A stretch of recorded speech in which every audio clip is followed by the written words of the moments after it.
Di awal film, kita akan diperlihatkan seorang sosok wanita muda yang sedang menyiapkan makan malam untuk suaminya. Di mana saat ini, kehidupan wanita ini sangatlah bahagia setelah menikah. 4 tahun sudah berlalu. Di mana dia dulu pernah bekerja di sebuah klub malam sebagai seorang LC, dan dia pun sempat menjadi salah satu LC favorit di tempat tersebut. Dan pada akhirnya, dia pun memutuskan untuk berhenti bekerja di sana. Karena dia menikah dengan salah satu tamunya, yang sekarang menjadi suaminya. Apalagi suaminya orangnya sangat baik, dan si suami juga bekerja di perusahaan besar. Walaupun begitu, suaminya sangat berbeda dengan pria kebanyakan yang menurutnya suka main perempuan. Dan selagi sibuk menyiapkan makan malam, akhirnya suaminya pun pulang. Mereka kita sebut aja Yuni dan Yanto. Melihat Yuni sudah masak makanan kesukaannya, Yanto pun tiba-tiba merasa lapar dan ingin makan bersama. Dan Yanto pun langsung ke meja makan, dan duduk menunggu Yuni menyelesaikan masakannya. Menurut informasi dari Bapak Sutradara, selama mereka menikah dan membangun rumah tangga, sejak 1 tahun lalu, Yanto sudah tidak lagi bekerja di perusahaan yang sudah membesarkannya. Setahun lalu, si Yanto memutuskan untuk resign dan membuka usahanya sendiri, yaitu kreditin panci ke ibu-ibu di kota ini. Dan saat ini Yanto mulai mengeluh, karena bagi dirinya usaha sendiri itu sangatlah susah daripada menjadi karyawan. Apalagi usaha yang dia jalani, ini sedang dalam keadaan tidak baik. Ibu-ibu yang menjadi konsumennya sering banget nunggak. Perputaran uangnya pun menjadi macet. Dan secara nggak langsung, hal itu membuat keuangan rumah tangga mereka menjadi ikut kena terdampak. Tapi di sini Yanto masih yakin kalau dia bisa melewati ini semua. Ia berdua meminta Yuni untuk bersabar dan bertahan untuk bisa mengelola keuangan mereka dengan baik.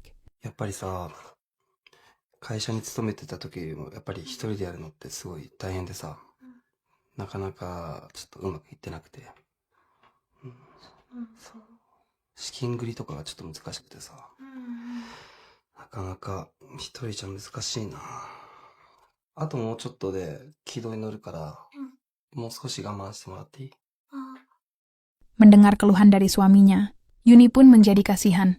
Dan Yuni langsung aja kepikiran untuk membantu suaminya dengan bekerja kembali, agar keuangan mereka kembali aman. Dan tiba-tiba Yanto mengira kalau Yuni akan kembali menjadi LC, dan dia pun melarang Yuni. Tapi ternyata Yanto salah mengira. Yuni sendiri pun sebenarnya udah nggak mau kerja di klub malam menjadi LC. Nagi dirinya sekarang entah itu kerja di laundry atau dagang nasi kuning. Bagi Yuni nggak masalah, yang penting halal.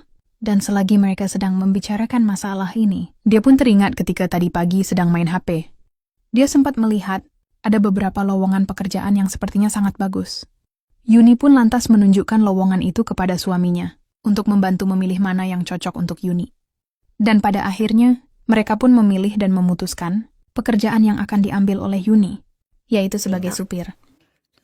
そんなに心配しなくても裏切ったりするわけないのにとこの時は思っていた。面接とかって久しぶりじゃない？大丈夫？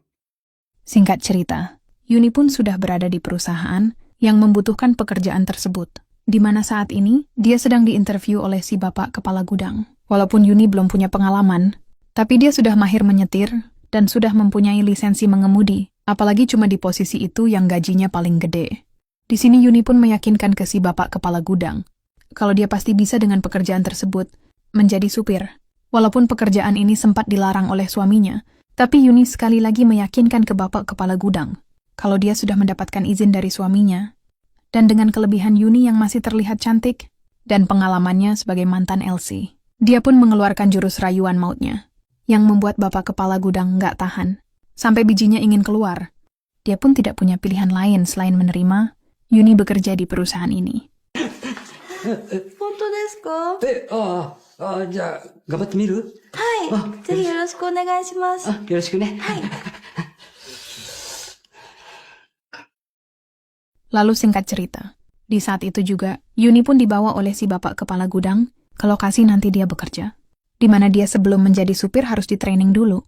Untuk sementara ini, Yuni menjadi kenek, sambil belajar bagaimana caranya bekerja dari supir yang lebih senior, dan waktunya cuma seminggu. Setelah itu, Yuni baru bisa diberi tanggung jawab sebagai supir. 1週間だけだから、そんなら大丈夫でしょ？中ちゃんちょっと。 Lalu setelah selesai menjelaskan semua ke Yuni, si bapak kepala gudang pun memanggil salah satu orang yang ada di sana, di mana orang tersebut kelihatan tidak bersahabat, dan Yuni dengan sigap langsung memperkenalkan diri kalau dia adalah orang baru dan butuh bantuan dari orang tersebut.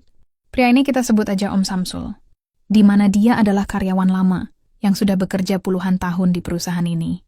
Yuni yang masih baru pun, sikapnya masih bingung melihat keadaan sekitar. Dan itu membuat Om Samsul agak marah, karena Yuni hanya terdiam selagi pekerja lain sedang sibuk.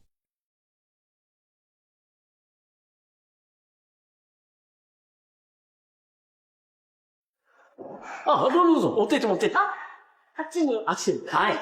はい。時間ねえんだから早くしろ。はい。あ、僕しないで。 Lalu setelah Yuni mengangkat beberapa barang, hal itu membuatnya merasa lelah. Dan dia pun istirahat sejenak. Dan saat itu juga, Om Samsul kembali memarahi Yuni, yang bagi dirinya Yuni terlihat leha-leha dalam bekerja. Oi, 休むな。中ちゃん。中ちゃんじゃないよ。俺は中田だ。ちゃん付けで呼ぶな。中田さんって呼べ。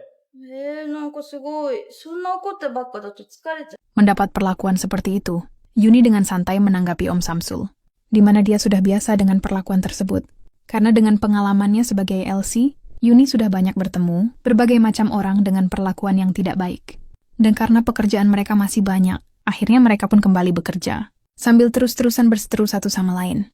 Yuni yang merasa kalau situasi saat ini sangat tidak enak, karena dia ingin berhubungan baik dengan seniornya. Dia pun menceritakan pengalaman sewaktu menjadi LC, sebagai bentuk pendekatan, dan mencairkan suasana saat ini. Tapi hal itu tidak merubah apapun. Om Samsul masih aja bersikap ketus dan marah-marah. くらい。 51だよ。ほら、当たりじゃないですか。当たってねえじゃねえか、全然。じゃあ誕生日いつですか？来週だよ。来週？やっぱり当たりだ。なんか私もともとキャバクラで働いてたから、お客さんが、俺は何歳に見えるとかよく聞かれて、なんか、照るの得意になったんですよね。おしゃべりいいから、手動かせて。暑いです。ほら。もうないのか、そっちは。まだ一個あります。早く持ってこいよ、じゃあ。はい。ったく。中ちゃんうるさい。中ちゃんじゃないの！